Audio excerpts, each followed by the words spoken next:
From Tally to Cali, It's time to wake up. Wake up! Wake up! WarChant.com is your ultimate Seminole sports source. And this is Wake Up War Chant, presented by Zaxby's Now here's WarChant.com's Aslan Hajavandi and Corey Clark.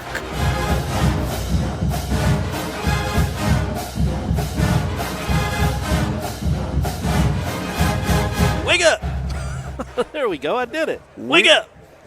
Twice, man. What a gift, man. We're here, folks. That was Corey. Indeed. Wake up. It's Wake Up War Chant. We're here in Charlotte. It's ACC Kickoff. Wake Up War Chant, as always, proudly brought to you by Zaxby's. Corey, what do you got in front of you right there? Some of the nuggets? What's your favorite sauce?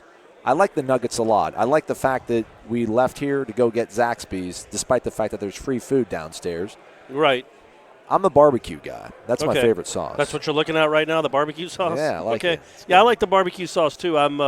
Again, I'll always be partial to the Zax sauce. Zaxby's. I mean, I know. You keep telling me about needing to expand my horizons, try new things. Yeah, I mean, they have the wimpy sauce, but I like Zax sauce. I do too. Sue me. That's my go-to. Okay. All right. For my fries, for my nuggets, for my wings even. Yeah. Just saying. Zaxby's, indescribably good. Shout out, by the way, to FSU_smoke on the Twitter machine. Has a photo of his adorable daughter. Tweeted at Wake Up War Chant, myself and you. I saw that, yeah. My daughter approves of your latest sponsor. Flame emoji, shish kebab emoji, backpack emoji. I don't know how I feel about the backpack emoji. We've spoken to Tamarian. I said his name right during the interview. Yeah, Tamarian, that makes sense. Tamarian never made sense because there's no E in it, but you could pronounce an O as an Ah. Okay. So Tamarian. Yeah. Okay. We spoke to him. We spoke to Marvin Wilson. We spoke to Willie Taggart. Willie Taggart's interview will run in its entirety at the end of this episode. We still don't know what we're going to do next week. Are we going to take all next week off? I feel like maybe we should come back and do a show or two. Shouldn't we run one of the Marvin interview this week too? Like on this show? Why don't we do the Marvin interview? Nah, we don't give these guys. I can't give everything away. Well, I mean, if we're not going to do a show for the rest of the week, I feel like we should at least run 2 interviews today. This is your. Well, we never do a show on Friday. This is for Thursday. This is behind the curtains of a. But by the time we play it on Monday, that's 4 days. I feel like we should put 2 of them out today. Special two interview bonus pack. This is a behind the curtain, like a production meeting. Yeah. Wake Up War Chant production meeting. Look in the item description and you'll see how many interviews await you, folks. As always, though, for sure, for real, do look at the item description and whether you're on YouTube or Podbean, SoundCloud, iTunes, we put the timestamp of most topic changes and things of that nature so you can follow along or skip to things that you find more palatable or suitable. All right, so with all that said, and we have nearly 2 hours of content from Willie, Marvin, Tamarian, from being on the podium, being in what they call the breakout room where all the beat writers, the scribes, talk to them. We also sat down about 10 minutes each with all of them. What's the storyline? What's the nut graph? What's the lead from Florida State's 2019 visit to Charlotte for ACC Kickoff, Corey Clark? Well, what I wrote about, Aslan, was how they really did not want to talk about 2018. They weren't rude about it necessarily, but you could tell that was something that they didn't want to focus on because, you wouldn't want to. And so, it was a lot about looking forward, not looking in the past. Tamarian Terry kept saying when he was asked anything about last season, I don't remember it. Like, literally, I don't remember anything from last season. So a few Clemson reporters wanted him to talk about the gap between the two or that game in particular, and he would say, I don't remember it. So, hey. I played the fifth. Yeah, so, we all would want amnesia from that Clemson game, I would think. What would you say was the hardest to watch game from last year? I would say Syracuse. Notre Dame? Nah, Notre Dame, at least there was some touchdowns, and it was exciting. Cam got in the wild cam for a couple times. I was telling Ira this on the drive down, or the drive up, rather, from Tallahassee. Long drive, you two, yeah. the Road Warriors. Oh, yeah. I'm Hawk. He's Animal. Yeah. How boring was he on the road, by the way? It was great. We spoke the whole time. I don't believe that at all. The things that Ira told me, if you folks could tap into it, it'd pay for you'd pay double your subscription. Triple, probably. Triple. Well, yeah, but he just keeps that for you. Yeah. So we talked about that Syracuse game. That's one of the funny, weird ones that was 6-0. It was only 6-0 at halftime last year. Yeah. And they, we talk about how, Syracuse game, they could lose that one, which they certainly could. But anyhow, if you go back and look at the clip where Bello tries to help up DeAndre, and DeAndre's like, no. Yeah. Like, Alec Eberle even comes up and kind of pushes Bello. Oh, really? Like, so if anybody wants to forget that game, it's probably Eberle. Yeah, probably so. I don't know what the big sort of overarching theme is. I mean, there'll be a stand-up, I'm sure, between you and Ira that'll be on warchant.com kind of summarizing. But there's just so much content to kind of sift through. I wasn't able to listen to Terry for 30 minutes, and I wasn't able to listen to Marvin for 30 minutes. I mean, there are a couple things they said I think stood out, and also what they said to us here on Wake Up Warchant. What I was able to go back and listen to, Tom D'Angelo, is he still – I thought he wasn't covering Florida State anymore, formerly the Palm Beach Post, right? Might be a Miami guy now. Okay, yeah. But he asked Willie just, what do you do? And maybe I should play that clip right now. I'll play the clip right now. When you see or somebody says to you, you hear that your name is on that hot seat list of coaches, and the whole group of them, and your name is listed and all that. Do coaches react? Is that a part of the business? How do you react? Do you just I don't see that, and I'm sure nobody won't come tell me that, But I hear it when I talk to you all, or you ask that question, and that's part of the business. We all know what we signed up for when we decided to become coaches. And that's part of the whole landscape of it. Where you talk about guys' jobs and whether they on the hot seat or not. But you can't focus on that. You got to stay locked in to what you're doing. And again, what is the hot seat? Who put you on the hot seat? So we just got to stay focused on what we're doing, and that's the only way we're going to get out of where we're going. So it's an important thing for it not to become a distraction to you. Well, the main thing. Well, it's not going to be a distraction. We understand, again, what it is, and we understand when you have a bad year, those are things people say about you, So there's no need to go look for it. It's there, and the most important thing is that we focus on each other, we focus on getting better, and focus on getting ourselves back to where we all want it to be. It's kind of an awkward question to ask a coach going to his second season what he thinks about being on the hot seat, but I thought that was kind of like a good angry from Willie, like his tone, and you can see the video if you check out the video on YouTube. I think it's around the 12-minute mark. He's embattled. I mean, it's sad to say. I mean, he can talk about as much that he's not, but I think so much question last year was. I mean, what's the hot seat? What is the hot seat? Define the hot seat. Well, then when you lose every game, they're going to spend at least 2 minutes on ESPN or any radio guy, any show that talks about college sports, and then spend 2 minutes talking about whether or not you're still going to be there next year. But you and I are as close to this program as almost anyone. This is what we do. It's almost what our show's as close about. as anyone? I was talking more about other than the as players. Close. Other than the players. Right. And the training staff. We don't think he's on the hot seat. I do. No, the hot seat meaning what? If he has another losing season, sure. But we don't expect them to have a losing season. I think if they go 8-5, but everybody's on the hot seat if they go 3-9. Yeah. Mullen would be automatically on the hot seat if they turn into a 3-9 this season. That's just how the reality of it is. If they have the 8-9 win season we think they can, there's no hot seat. I mean, I guess technically everyone's on the hot seat, but it's a weird. I don't think that's like a narrative across. Certainly in the Florida State fan base that Willie Taggart is this close to getting fired. That's not the reality. I don't think most people feel that way. So why are we? Because Marvin and they asked Marvin and Terry the same thing about him being on the hot seat. I mean, he's not on the hot seat. Now, if they go 1-4, yeah, the seat's burning up. But right now, it's not a hot seat. He's not in danger of getting fired right now. It's not like, Muschamp after 4-8. Right. I don't think. I just don't think that. Like, it was one season in. I just can't.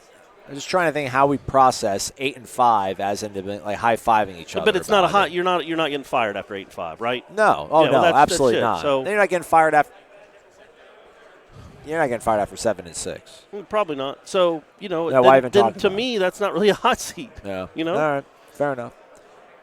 But yeah, I like the response he had. Yeah. I like that. I like that he kind of bowed up a little bit because good for him, man. Now also, go win some games. Yeah. That's your next. After bowing up and handling that question, go win some games. Make that seat ice cold. You hear what I'm saying? Ice cold. Marvin Wilson, ice cold on the mic. He's smooth. He's great. Yeah, I told him. It's probably in our video that you had the camera set up there for. It's just me and him for like 5 minutes. Yeah, it's riffing. And I asked him if he'd ever thought about that. He goes, yeah. He goes, actually, I have. So yeah, I think there's a chance he could be on the mic one day when his playing career's over, because he's funny. He's not just intelligent, but he's funny and he's quick-witted. That'll go a long way, and he's really good football player. Are you still here? What's going on, Aslan? What in the world's going on? What are we doing? What are we doing, man? You're about to eat an apple covered in cellophane. I am about to cover an apple that's wrapped in saran wrap right now. I'm squeezing it to kind of get my brain going. It's just, they don't want to talk about last season, and it's not like in a mean, surly, grumpy it's just way. That we're focused on 2019. What lessons did you learn from last year? Well, we're just kind of focused on 2019. They knew what was coming when they got here, obviously. Yeah. And it's weird. You haven't been to – this is only your second one of these, but I've been coming to these now for like – I'm in SEC media. It's a weird dynamic when it comes to Florida State in this conference at this thing. They're used to being the belle of the ball, now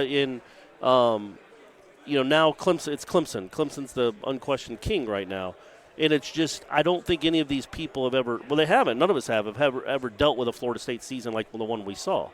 But they're still such a prominent member of this conference. They are still the preeminent school, them and Clemson. But I would still say Florida State probably has a bigger brand name.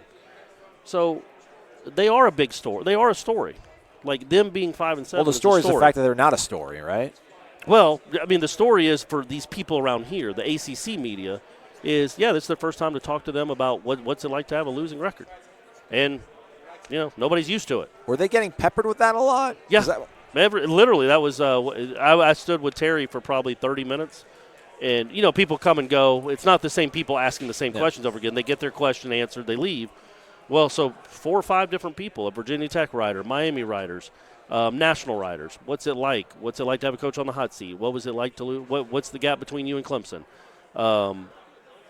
What did it feel like not to make a bowl? What was it like to lose that Miami game? Like all that stuff was brought up. They handled it really well, but you understand that you want to focus on 19.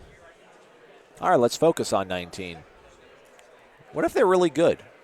What if James Blackman's really good, despite me trying to be, pumping the brakes on stuff so that he doesn't. I want to protect my guy, and I want him to get the wrath of FSU Twitter when he, throws a pick.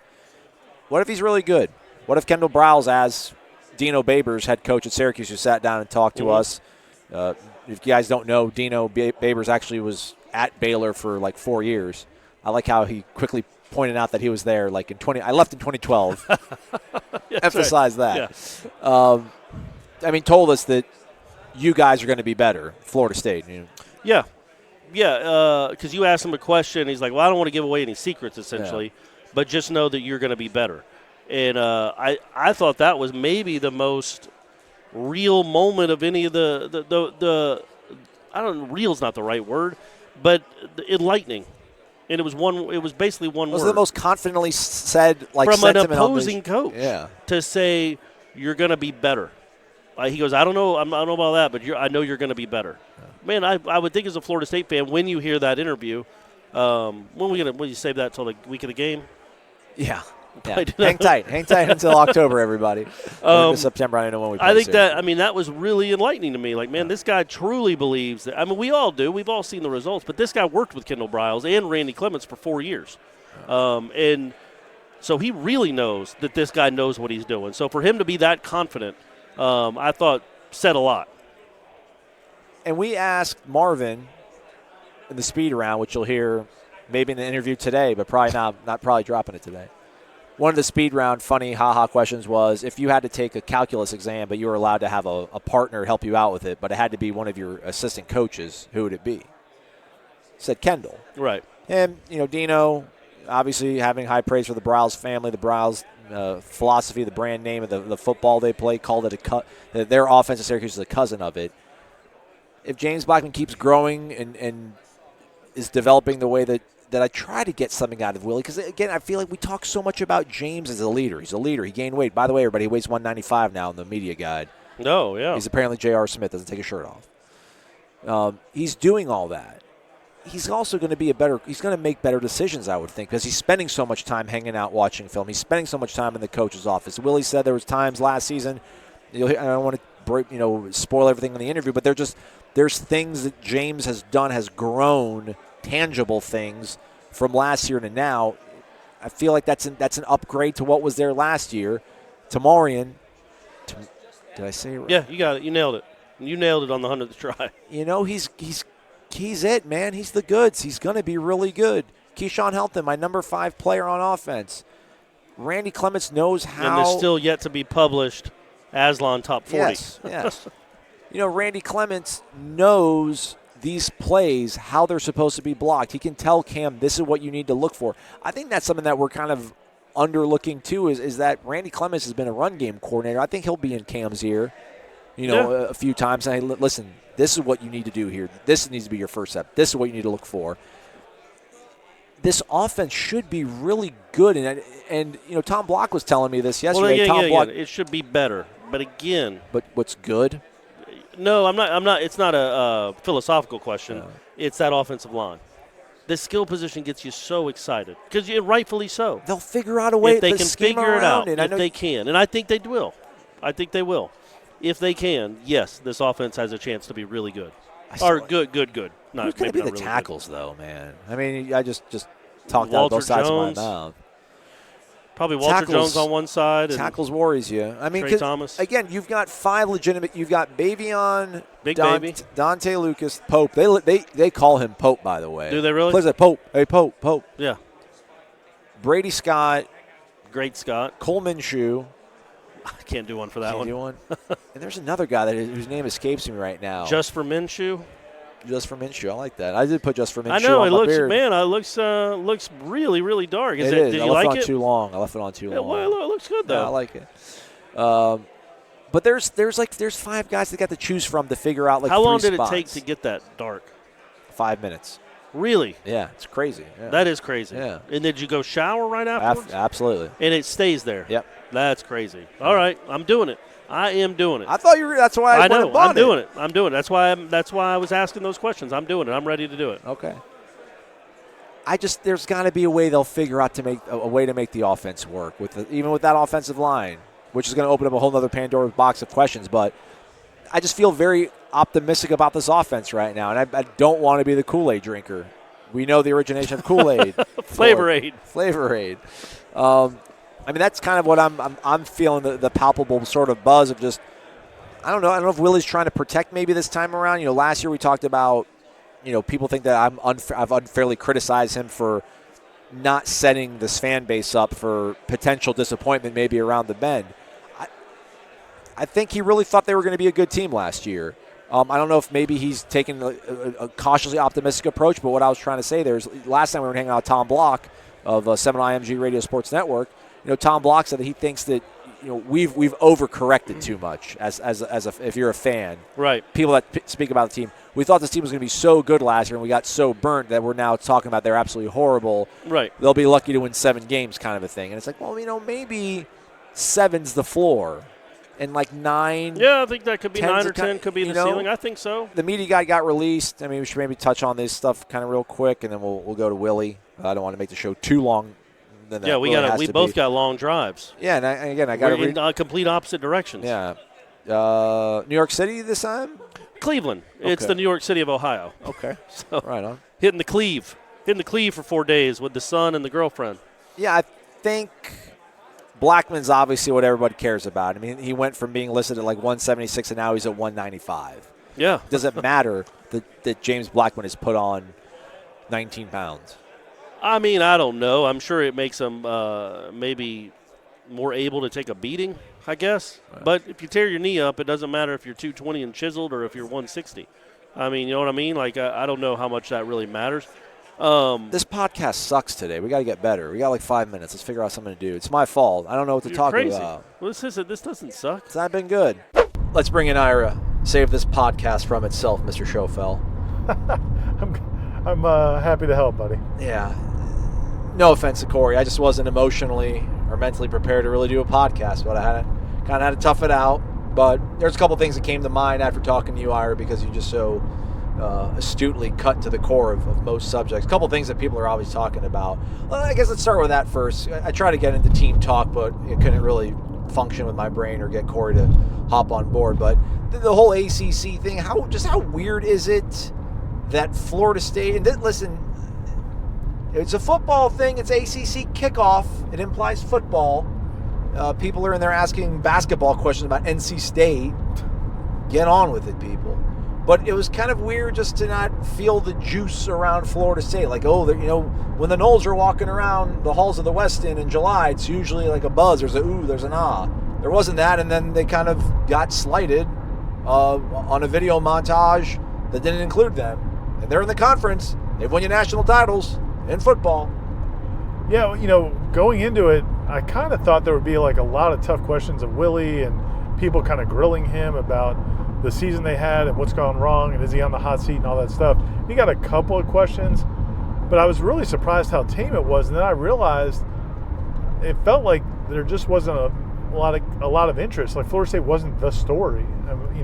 Clearly Clemson's the story. And then you've got some other new coaches that there's some buzz around. The guy at Louisville, Satterfield.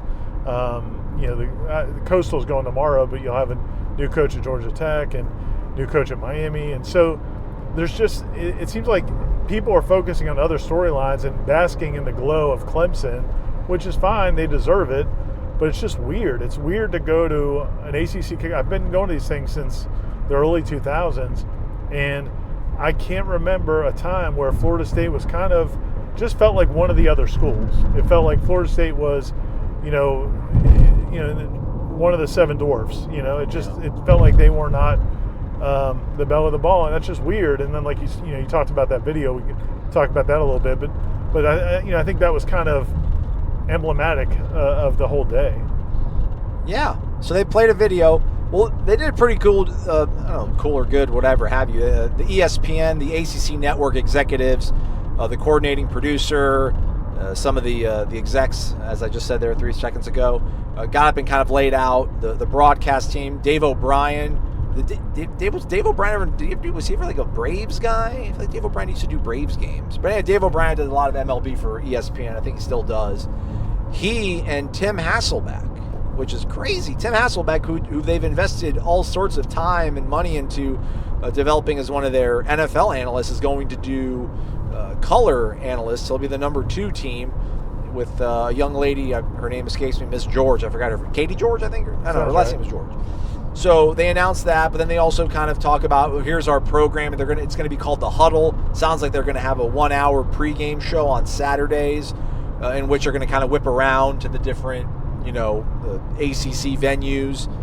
They mentioned that the ACC is robust. They're going to lean on the backbone of the network is going to be the university's operating centers, and they're all up to speed. Florida State, Clemson, et cetera, et cetera. And they're like, all right, let's show you a little video of what's to come. And they play a trailer that's got highlights from the Bowden Dynasty, which is going to be part of they'll run that thing, I'm sure, till the wheels come off. And I still never seen the Bowden Dynasty, so I'm excited. So give me my ACC network, Xfinity. Make the phone call, by the way, everybody. And then they show they're going to have something on Krzyzewski. They're going to do a 4-part Hard Knocks-esque series, it sounds like, on Clemson. And then take it away with the montage, like a little clip from this school, a clip from that school, like a sizzle reel, a hype reel. Get your mind right. Yeah, it was to show off the graphics, and she said it was like the ESPN lady said it was some groundbreaking animation that you won't see at any other network. And I don't know, did it look? It was fine. It didn't look to me like it was something that was revolutionizing television. But anyway, they would kind of flash to different logos, and like they would do like a little kind of like a flash presentation, and there's North Carolina's logo, and there's Georgia Tech, and there's Duke, and there's they had a couple of highlights of like RJ Barrett and Anthony Brown from Boston College, and just kind of a montage of the different teams. And as you're going through it, I picked up my camera and I was like, okay, let me videotape this, when they show the Florida State graphics. Yeah. And then they never came. And for whatever reason, Florida State wasn't in it. Now, going back and looking at it later, Virginia Tech wasn't in it. And there's like 1 or 2 other schools that were not in it. So it's okay. You didn't single out Florida State as the only one that didn't get in it. But why would you have like 9 or 10 teams like profiled and thrown up on this big media presentation and leave some schools out? And you're at ACC football kickoff. And one of the ones that showed, I almost went back in time. I think Notre Dame was on it the longest, and Notre Dame doesn't even play football in the ACC. It was just weird. But again, I don't think they're intentionally trying to diss Florida State, but I do think that it shows that Florida State's not at the front of anybody's mind, at least. You know, at ESPN or the ACC or wherever, you know, you're right. They did it. They are going to have the Bowden dynasty, which is nice. You know, it didn't cost them anything. They just acquired the rights. But, you know, it just seemed like FSU was kind of an afterthought at this kickoff. It's bizarre. Here we are. So 5-7 will do to you. Team-related stuff now. Segue. Awkwardly. People aren't here. They're not in the midst of things, but apparently there was some hubbub on the Tribal Council, warchant.com. Use the promo code WARCHANT30 for 30 free days of access to the Ultimate Seminole Sports Source. How come we keep talking about Alex Hornibrook? That's right. It did. There were several questions about Alex Hornibrook and how what they expect from him and how he fits in. And I think some people were, you know, people that were not at the event are, you know, you get the sense of why are they asking all these Hornibrook questions? And I think there's a feeling that maybe there's an agenda to promote Alex Hornibrook over James Blackman, when I think most FSU fans feel like James Blackman at least deserves the right to go into the competition in the top spot, but if not, automatically be given the job. But it was actually a reporter from like the Philadelphia Inquirer. It was like near where he's from, right. And so they were clearly doing a story about Alex Hornibrook. I'm guessing it was maybe the Pitt reporter. I'm guessing or whatever. Okay, all right. Because I was about to say, I'm like, why would they do that? But that makes sense. Yeah. But yeah, so they're there and like, hey, this kid's from up in our region. Yeah. So they start asking Hornibrook questions, and you know, again, it's not a conspiracy. The media is not trying to get Alex Hornibrook in everybody's consciousness, but it is. It was kind of weird that you know, people are asking. And I guess the other thing is, if you didn't, you know, if you didn't follow Florida State and you heard that Wisconsin's starting quarterback was transferring there, maybe you'd assume, oh, he must be the guy. Yeah. Obviously, that's not the feeling for most Florida State fans. Yeah. Well, I mean, he's the new guy. He's the new shiny toy. There's obviously the geographical tie that you mentioned there with the journalist from Pennsylvania being there and Alex being from there as well. Plus, I mean, no one's, other than warchant.com, has been able to speak to Hornibrook since he did transfer. Right. Willie really hasn't. I mean, Willie, I think, confirmed with us towards the end of spring or maybe during signing day that Alex was going to be there, but we haven't really heard a lot about him or how he's been integrated into the program. So it's a fair question.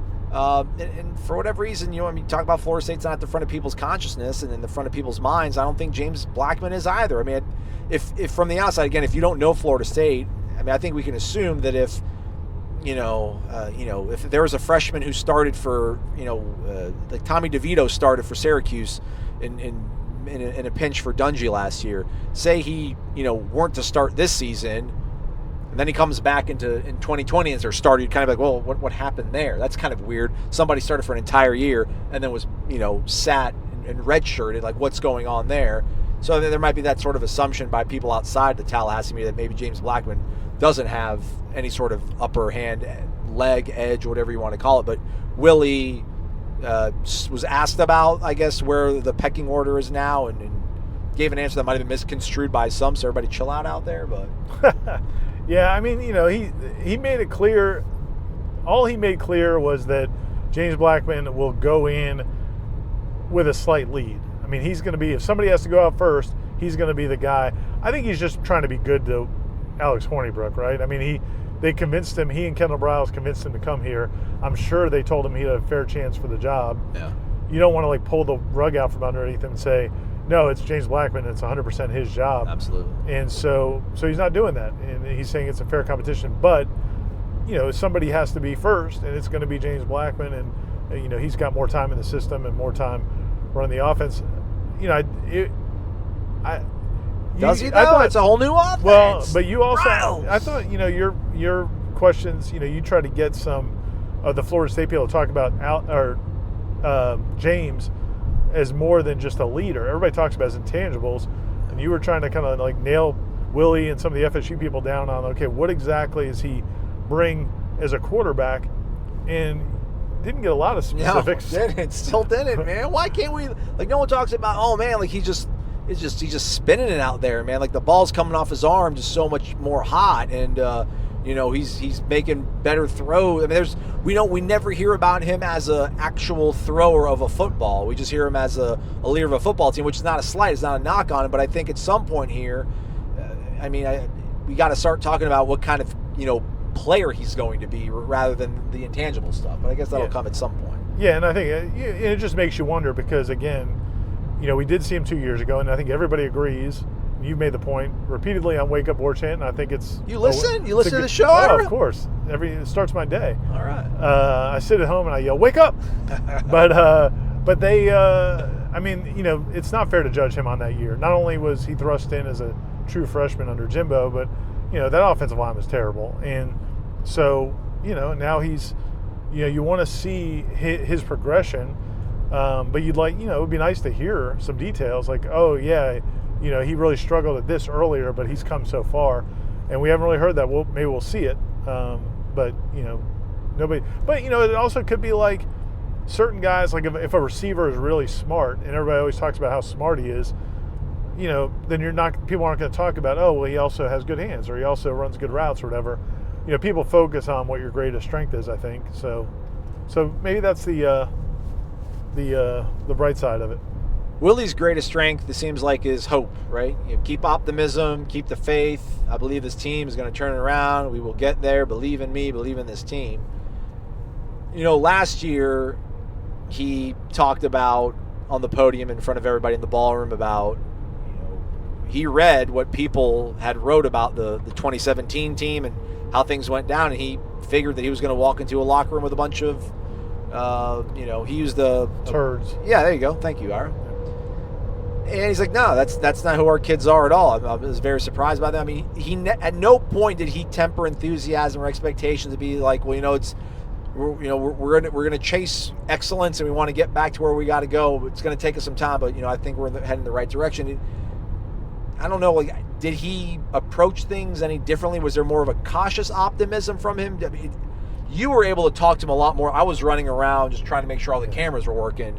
You were there in front of Willie for a good amount of time. The 38-minute interview is up in its full entirety again on YouTube and also on warchant.com. How do you think, the questions that he was asked about whether it's, how does he feel about this team? How do you feel he pitched or marketed his thoughts, at least, on this team for 2019? I think he seemed confident and I don't think he seemed boastful, but he definitely seemed confident. I mean, again, going with, Corey's theme, the we don't want to talk about last year. I mean, Willie's been saying that for a while. But, he has anyone ever done that? I mean, I get it, but this is 2 months of them being out in public comments of no, we don't want to talk about it. Yeah. I mean, I don't know if it's fair or not fair. But interesting. It is. I think it speaks to how much he thinks it's mental, kind of what they went through last year and where they're going. I think I don't think it's fair to say he pumped sunshine, that he knowingly misled people last year. I think he really did believe that they were buying it. And he just got burned. It turns out he was wrong, and that manifested in the season. And I thought, you guys interviewed Scott Satterfield, the new Louisville coach, and he even talked about how when you go into a program and change cultures that, what did he say? It takes a year and a half. Yeah, it's halfway through this year, you Florida State fans, you'll know what you really have with Willie. And I think he was kind of intimating that, you there are times where you think it's going in the right direction, and then you have a setback, and something happens, and you're like, oh wow, that guy's not ready, or this part of it hasn't developed, and so maybe that's why Willie's pretty calm. I mean, Willie seemed to be, and talking to a few different media members who interviewed him as part of radio interviews or different things, they expressed that he seemed just calm and relaxed, and kind of trying to reassure people that, hey, Florida State's coming back, and last year was the anomaly, that it's going to be better going forward.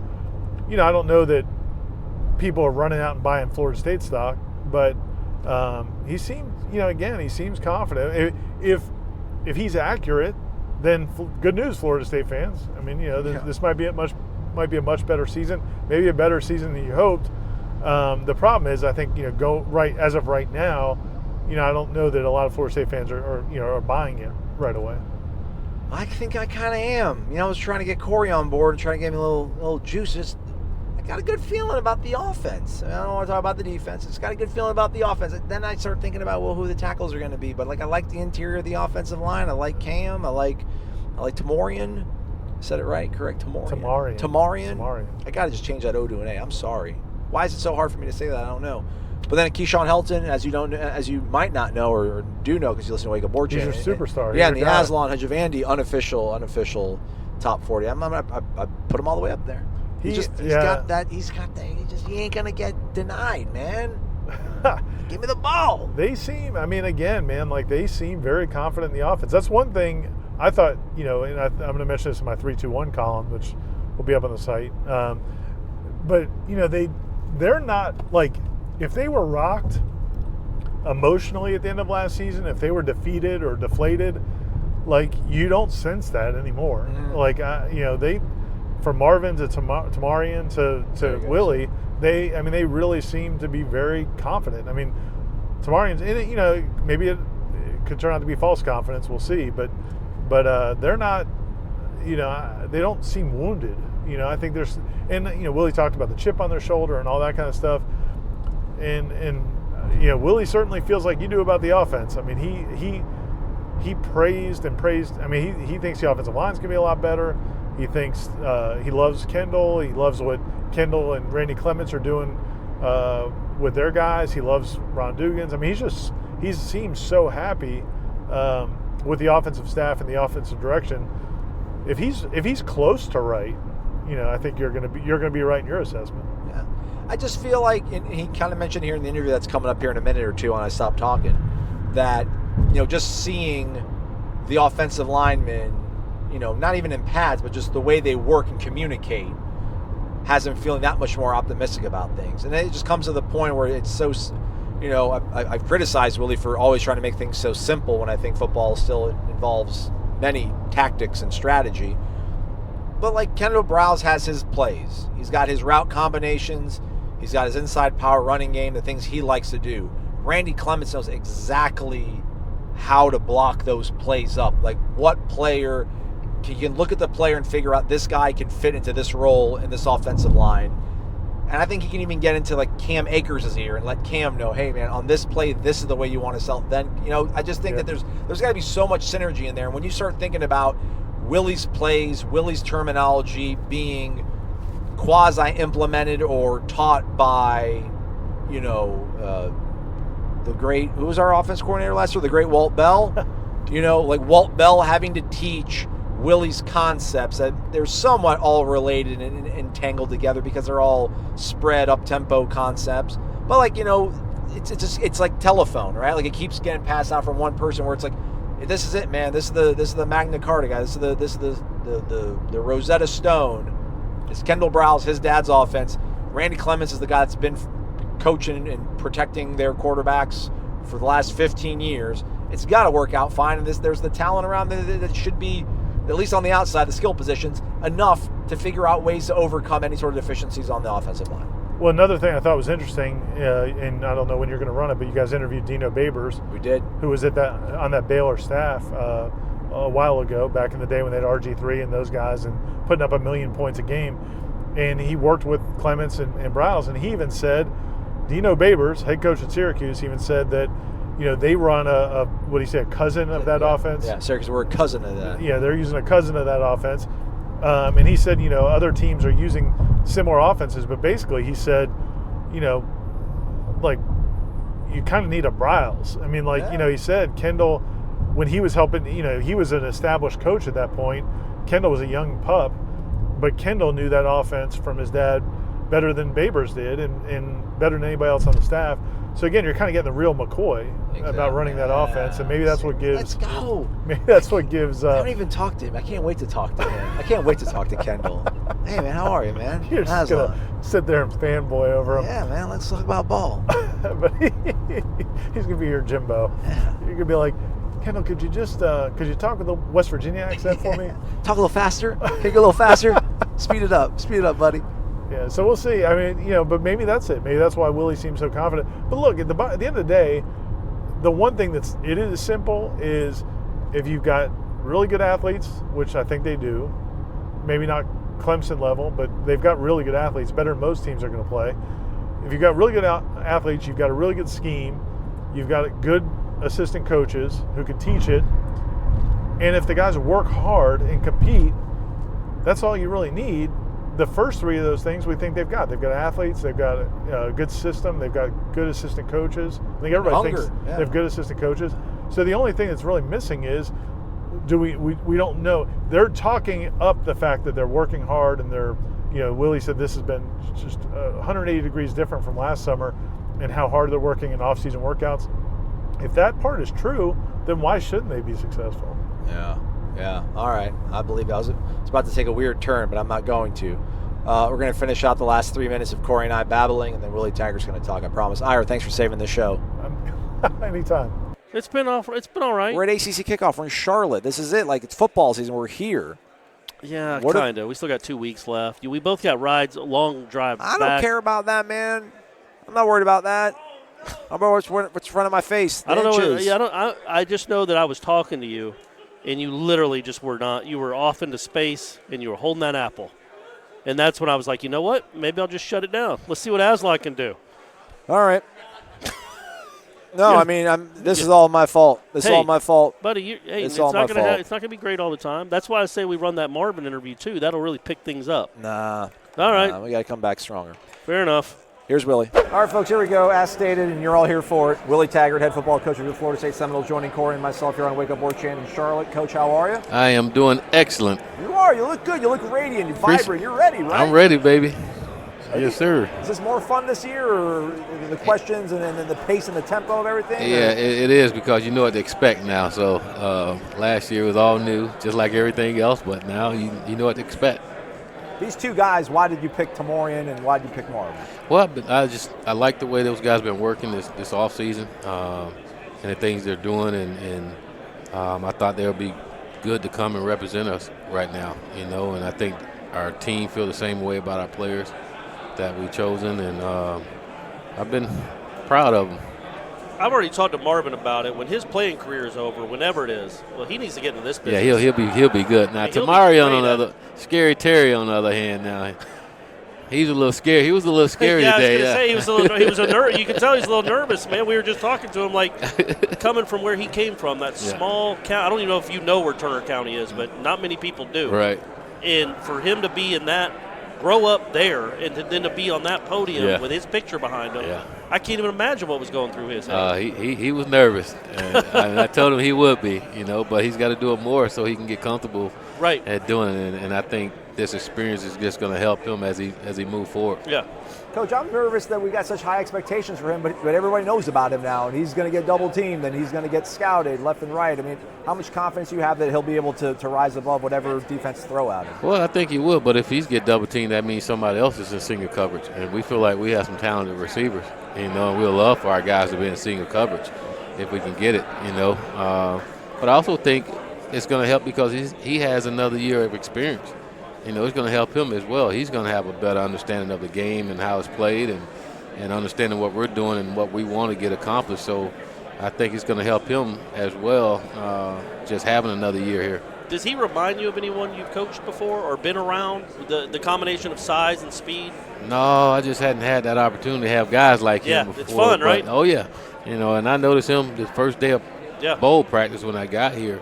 I mean, again, catching the post route from James Blackman, and for Odell to tell me he was a freshman, I'm like, a freshman throwing to another freshman, and he's redshirted, and I'm like, wow. I mean, he looked good, but now, I mean, I thought this offseason he's done a great job in the weight room. He's picked up some really good weight, some muscle weight, and his attitude has been great. He's been locked into football and trying to be the best football player he can be. And I told him one thing we can't do is have a sophomore slump, and he said, I don't have any intention on doing that, Coach.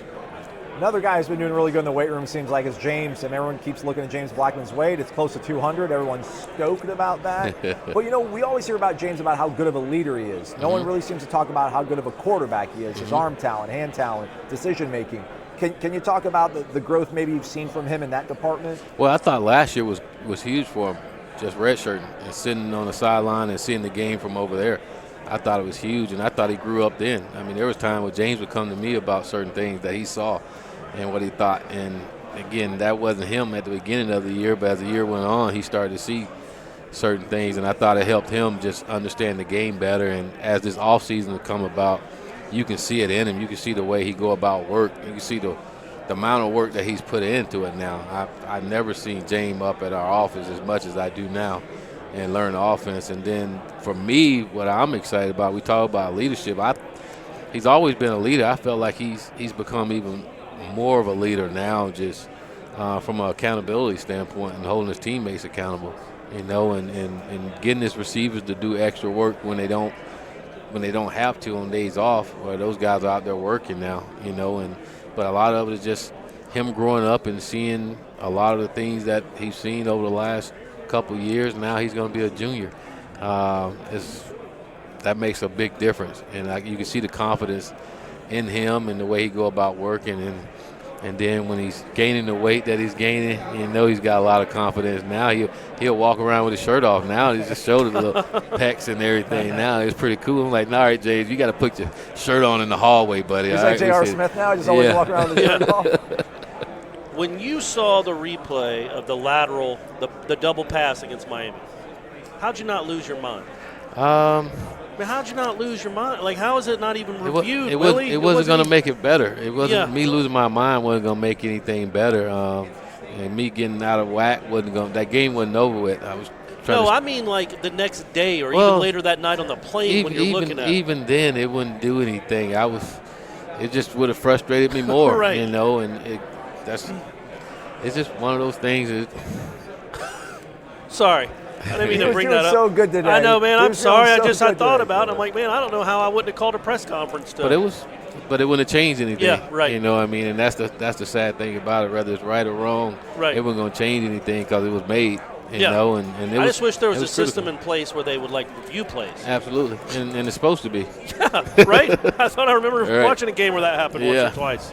Coach, is Marvin Wilson going to be a disruptive guy that lets other guys make plays, or is Marvin Wilson going to be a guy that's going to make plays for this team in 2019? I think he's going to do both, and I think Marvin, again, is sort of like James, where, again, he's older and more mature now, and he's starting to understand, again, his role as a D lineman. Not all the plays are there for him to make. Sometimes it's helping other guys get there, but when those times to make a play, then he's there to make it, and he's just such a tremendous athlete. It's going to be hard for someone just one-on-one to just block him, and having someone disruptive like that allow other guys to run around and make plays. But he's a tremendous athlete, and we expect big things from him. What kind of sports dad are you? Sports data? Dad. Watching him play, watching your kids play. I sit back and watch them play and try to let them play without being a distraction. You don't yell at them? No, I don't do any of that. Now, they all look over at me to get a right. Shaking his head, nodding his head. Or get the yay or nay. Right. They all do that, and they know they'll get something when we get home. Right, gotcha. But I try not to put any pressure on them out there and let their coaches coach. And now if I see something going wrong and they're not being coached, then I'm going to try to find a way to let them know in there. But we kind of have our little thing where they know when to look over at me and see if it's yay or nay, and we'll keep going. But for the most part, I try to let them just play and have fun, right? And not worry about necessarily what I think or anything. But I know they want it. Right. More importantly, they want me there. Sure. Coach, is there any chance that you could go the intern analyst route here in the next month or so to help out on maybe the defensive side of the ball if you guys don't think that three full-time coaches is going to be enough on that side of things? Well, it's not just 3 full-time coaches. Coach Snyder's coaching over there too. Okay. He's helping over there too, and it was that way defensively last year. Right now the only analyst that we have coming on board right now is and it's not done yet, so I don't even want to say that yet. So, but it's. Can you give initials? SS. Okay. But right now that's the only thing that we have going for us right now, and got some people in the recruiting department that probably help us as well. Is that keeping you up at night at all? The fact that there are 10, full-time paid assistants, and you're not going to be able to utilize that this year? No, because all of my career except one, we used 9. It worked out then. Sometime I make me think last year was Probably we had 10 coaches and not 9. Too many chefs, right? I'm just joking. Speed round. Do you have a last question before we go to speed No, round? go to speed round. Go to speed round, Coach. We got to go your Taggart tempo on this. We got to knock it out. You got places to be. All right, baby. Make sure you don't jump off sides. All right. Hollywood makes a movie called Do Something, the Willie Taggart story. What actor plays Willie Taggart in the movie? Me. Oh, all right. You got the acting chops? Yeah. Okay. Yeah. Pulp or no pulp in your orange juice? Pulp. Attaboy. Yeah. That's it. Recruiting, keep the calendar the same, go back to the way it used to be only in February, or make the early signing period in August? Go back the way it used to be. I'm with you. Adding a deck on your new backyard, what coach would you want to come over and help you build it?